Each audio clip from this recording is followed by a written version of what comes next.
Well, in this video, we're going to try to grow some giant pumpkins. So this is going to be a series, and today's going to be the first day that I'm going to do some work on what will be the pumpkin patch. So you can see a yellow flag here. There's another one down there 70 feet down. There's one over there 30 feet. And then if you go down there, there's another yellow one 70 feet. So we got 30 by 70. That's going to be our patch size. We're going to try for 2 giant pumpkins in this 30 by 70 patch. And I haven't made up my mind what we're going to do with the rest of the field yet. We're going to do some field pumpkins. We're going to do some flowers, some pick your own sunflowers, and maybe some other varieties of flowers. And I think we're going to do some giant pumpkins also. But this patch is going to get more attention. So you can see I've got 3 piles of horse manure. This is composted horse manure. It's not broken down quite as nice as I would like for it to be, but I brought this home maybe 2 months ago. Dumped it out here when the ground was good and froze. We are in the middle of March right now. I think today is March 12, and I'm outside in my t-shirt. You can see short sleeves. So we got a warm spell. I expect it to get colder, but the project for this evening, what I'd like to get accomplished, is to get this compost spread around. That's why I put my flags out, so I know where my boundary is, so I don't want to waste compost, putting it outside the area. I want to go ahead and get these 3 loads of compost spread around in this area, and ideally I'd like to get this plowed under. I've got a 2-bottom plow in the barn that I would like to plow the compost under and then hit it with a tiller. I'll be using my Kubota. This is an MX 5200. It's a hydrostat tractor. If you guys are looking at getting a small tractor for your little farm, your little homestead or whatever, I've been on a lot of little tractors in my life, and this MX is, you will be super thrilled with it. I have never been on a little tractor that I have been happier with than this tractor. It's super powerful. I use the loader. I could go on and on about that tractor. We're going to use a loader, spread the compost around. Then I'll go hook up the plow. We'll see if we can get it plowed yet tonight. I got about maybe an hour of daylight left. We'll try to get it plowed, and we'll try to get it tilled also. Well, I got it spread around. It ain't pretty, but it's kind of uneven. But for the most part, it probably varies from, 6 inches deep to some spots are bare. That's just some leaves on top. That's not quite bare there. There's probably 4 or 5 inches there. I'm pretty happy with how it's spread. I got the plow on the tractor now.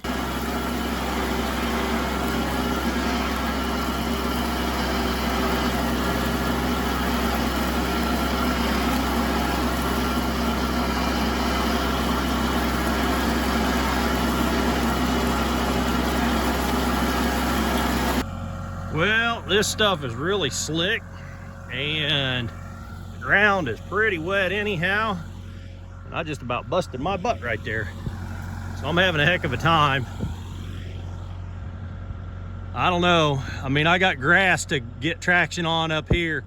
I'm afraid I'm gonna have problems right now, though. I might have to wait. I don't know, wait for the ground to dry up. Kinda in a crunch. It's the middle of March.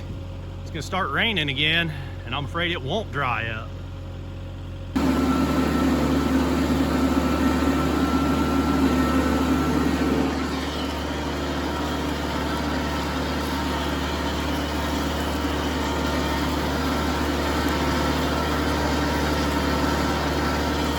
Well, this has turned into a lot more fun than I thought it would be, but I don't know if you can make out that cross section there.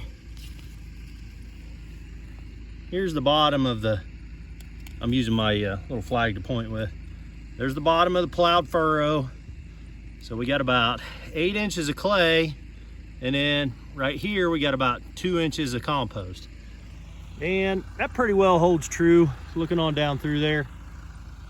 I have to, as I'm pulling, especially in this compost, I have to slightly raise my plow up, because when I bury the plow as deep as it'll go, about that 8, 9, not more than 10 inches, when I bury the plow completely, this compost is so slick and the ground is just so wet that I can't get traction to pull the plow. So I have to slightly raise my plow periodically. And I don't think it's making that big of a difference, honestly. So I'm gonna try to get this finished up before midnight.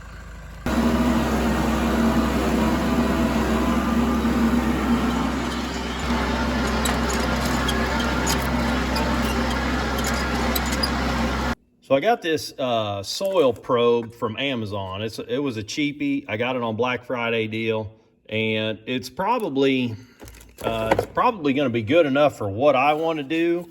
But unfortunately, it looks like I'm going to have to modify it. So overall, if you were to bury this thing completely to the handle, you're be about 11 inches deep. And that should do what I need it to do. I was planning on sampling down to 8 or 10.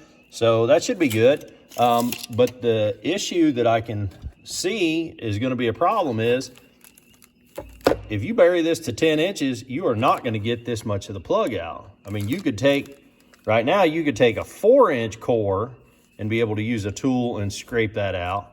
But anything more than about 4 or 5 inches is going to be up in here and there's no access for it. So what we're going to have to do is drill a big hole in here to get access, so that we can push out the core. Well, that was a lot of fun. This is the one thing from China that's made durable. I burned up 3 drill bits trying to get through that thing. I finally ended up getting a 7/16 hole punched through there, but you got to drill the top and the bottom of that pipe. So I probably could have made this thing cheaper than what I paid for it and then burned up drill bits.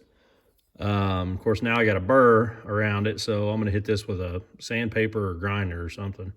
Well, I know the light's terrible out here, but I didn't get done before midnight, so I'm going to end up taking a soil sample. Again, this is supposed to rain tomorrow. That's why I was sort of hot and heavy on this. But you can see I got the plowing done. I put the disc on the back of the tractor. Then I got a 6-foot 3-point attached disc, and I drug that around here. I hit everything everything got hit at least 3 times. So after a while, it got hard to tell where I was going, but it worked out a lot nicer than I thought it would.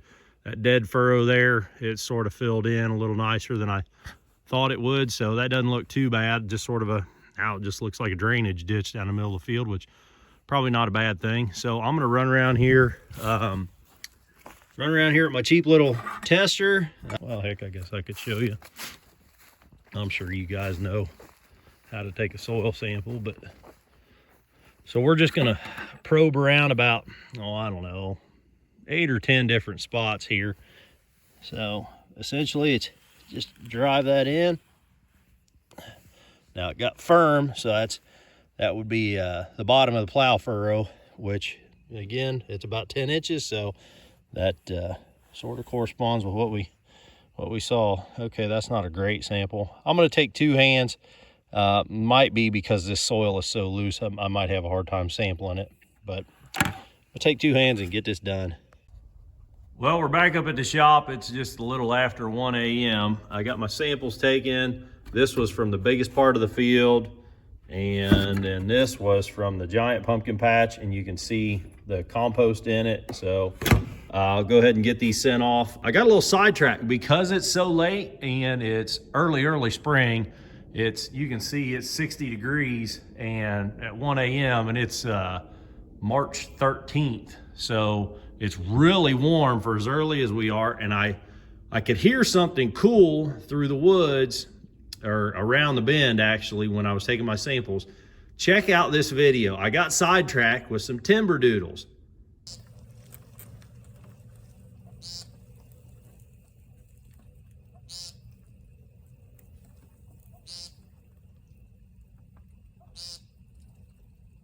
So that was pretty cool. I hope you guys enjoyed that little piece of woodcock or timber doodle. It's this time of year, you can get real close up to them. So stay tuned, click that subscribe button, and I will be posting a lot more pumpkin content this summer. So if you like this video, click the thumbs up button. You want to see more videos of me working on all kinds of stuff out in the shop, click subscribe. Till the next time, keep on tinkering.